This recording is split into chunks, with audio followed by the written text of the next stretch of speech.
What's going on? Welcome back to the channel. So today we have the final review on AMT's 1949 Mercury, and this is completely not box stock. There's a lot of aftermarket on this, and well, first impressions, it's actually a really good kit. There were some things that were kind of fiddly on it, such as the interior going into the body, and that's pretty much about it. The interior is kind of built kind of wonky, but other than that, the kit went together nice. It's an older kit from AMT. And I gotta say, AMT did a pretty good job. It's not as detailed as the Revell one. If you are going for out of world detail for that Mercury, this is probably not the kit unless you do 3D printing. But the Revell one, it takes the cake all day long. But let's show you what I did to mine. And this is it kind of looks like the Revell one, but obviously not. So obviously, I've been dusting this thing off. That's a blush. So the body is aftermarket. This is a full-on Jimmy Flintstone body. This is a chopped body for this kit. This is actually the same exact body that comes in the kit. Only thing different is obviously the roof been chopped.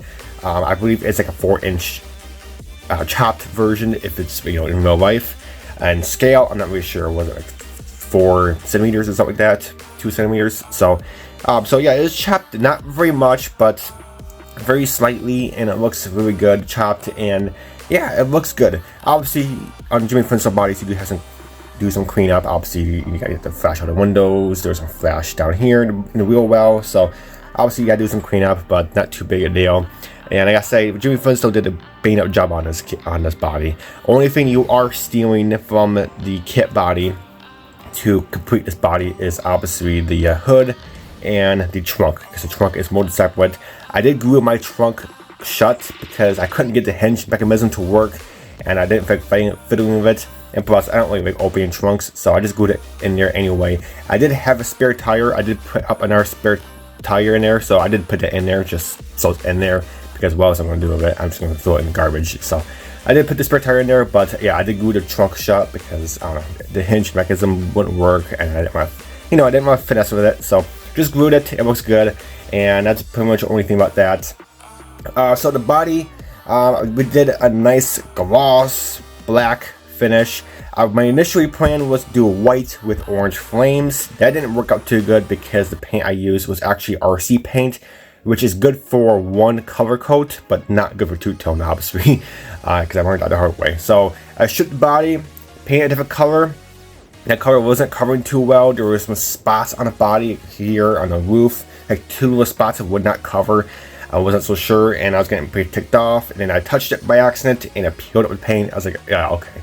So I stripped the body twice, and you know what? I was kind of done with it, and we painted it black. Black was actually my 3rd color choice, and this is actually really nice. This is actually Rust-Oleum black that I decanned and used my airbrush on. This is actually Rust-Oleum primer flat black. It's just primer flat black, they call it. It's primer or used as flat black. So that worked out good. And put on some Automotive 2K Clear. This is Finish 1 2K Clear, and it turned out amazing. Black is one of the hardest colors to do gloss finish to, because you do have to get all the orange peel out, or fish eye, you want to call it. Make sure there's no pivots, make sure there's no dust in it. It's just, black is one of the hardest colors because it shows everything. It shows every imperfection. It shows every single piece of dust that lands on it. I've been dusting this thing off for about a minute or so before I started this video. And there's still dust going on it. So, but yeah, black is very hard, but once you get it looking good like this, perfect shine, it looks amazing. Black does really shine out.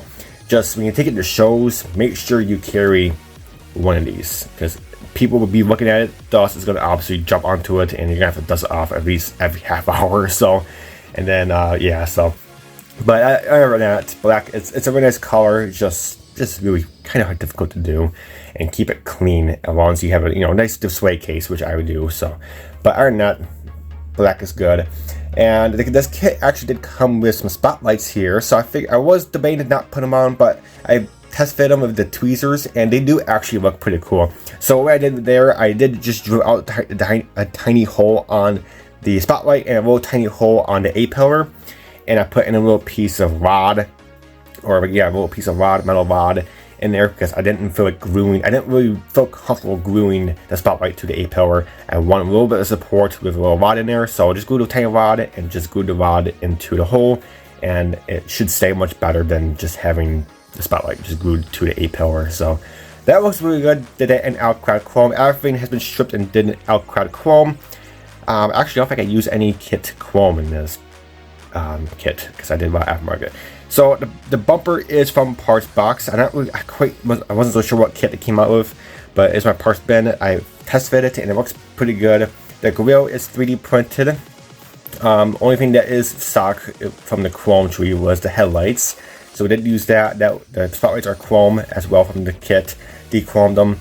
We do have some side pipes coming down the side. That's 3D printed.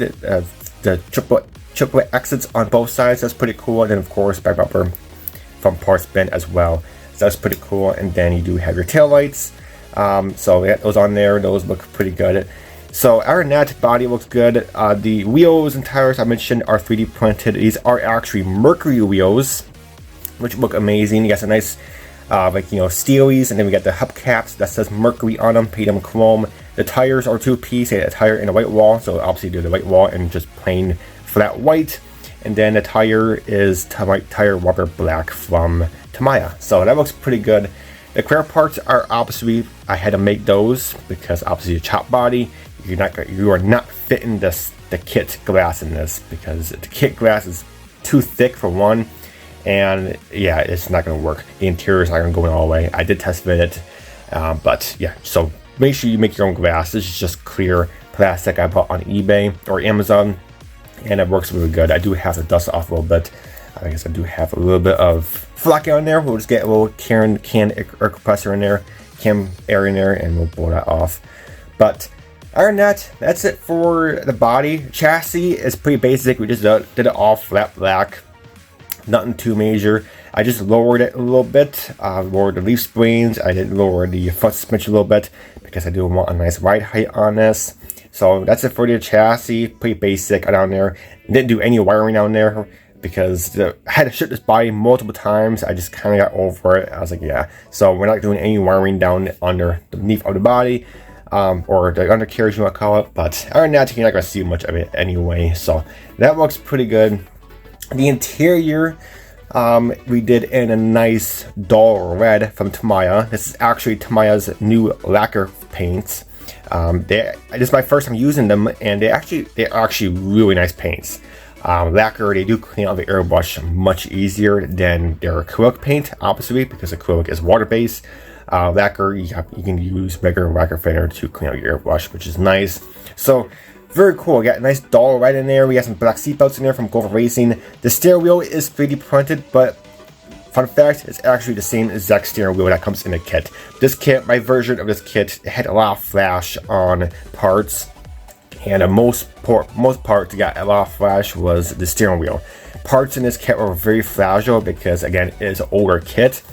The shifter again is 3D printed, and the reason why that's 3D printed because when I tried to clean up the flash on the shifter broke in a million pieces. So I didn't want to take any chances on the steering wheel because the steering wheel was just covered. I mean, yeah, I didn't want to take a chance of breaking that. So just safe enough to just put the same exact one up, and it looks good. Dashboard, the same body color, black, and then put on 2 coats of 2K clear on the dashboard. Again, there's no gauge clusters. I probably do have a few, but I didn't feel like looking for any, so I just paint it in there with the Molotov chrome pen. Did a little black wash in there, and that's good enough. But the interior is good. What you can see, not really much you can see anyway, because it does have the chopped windows.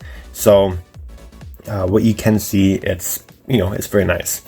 So let's go ahead and go under the hood. The engine, I did a full-on 3D printed engine. This is actually a Cobra engine.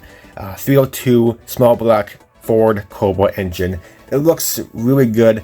This particular kit, you can only do this kit as a stock for your Mercury with a non-chopped body. The body's not chopped, obviously, or you can do like a drag version of this kit, which I don't really know who'd want to do a drag version of the Mercury. I never seen a drag car Mercury before, but I guess there's a few out there. So this kit does come with a stock flathead Ford engine, 8-baner, or it does have like a big V8 engine, like a 400 horsepower V8 engine, racing engine. I didn't really want that either. I was like, no, I don't want no 400 horsepower engine. I just want a nice subtle engine here. So this is a nice Cobra engine. This is producing like around 230, I think it is, horsepower-ish. So pretty nice. But yeah, we did that all nice in there, and we got some hoses in there. I just got regular hoses for the radiator. I didn't want no braided lines in here or nothing too fancy. And we did hook up the battery and stuff, distributors, and got some wires here and there. Did the brake lines, so nothing too major. But the engine bay does look nice. Did do the engine block, just the block itself, in the Ford engine blue, and then the rest parts are just aluminum and black, and etc. The radiator, I did a electric fan on the radiator. Just give it that more modern, look on the engine, or in the engine bay. There we go, interior engine bay. And yeah, so engine bay looks nice, and that Cobra engine looks really good in there, and it really stands out, and it fits pristine in there. I mean, it fits perfect, and it looks really good. And of course, I did make the engine with a manual transmission, because the guy who designed this can offer it with a manual or automatic transmission. So we did manual because obviously, a lot of these Mercurys are manuals. But other than that, guys, that's it for this Mercury. It was actually a fun build. It took a bit to finish it because I had to ship the body multiple times, and kind of got over it. I just kind of set it off to the side for a bit and for a few days and got back to it. But other than that, the body looks amazing. I'm super glad how this paint job turned out, even though I had to ship it 2 times. But third time was a charm, and as you see, it looks absolutely incredible, and very good kit. Yeah, very good kit. If I have to choose between this one or the Revell one, if you're looking for much more detail, go with the Revell one if you're looking for a chopped body. But if you're looking for a nice stock one, or looking for one to do a lot of detail to, like this one I did, the aftermarket engine, all that good stuff, then this AMT one is actually really good. You get the Jimmy Flintstone chopped body for it, and you're gonna be good to go, and just slap in a different engine and detail the living heck out here. Just the only finicky part was the interior going into the body. The interior, there's no really good locating pins or locating points to really slide it in. It just kind of slides in, and you just gotta wing it a little bit. So, but that's it for this kit. I gotta say, very nice kit. And this will be going to N.Y.S next week. We're leaving a week from today, so to New Jersey. So if you're going to N.Y.S 2024, April 27th, you will be seeing this in person. So looking forward to it. But I don't know, guys, that's it for this video. Stay tuned. We got pictures of it at the end. And until next video, I'll catch you next time. Take it easy.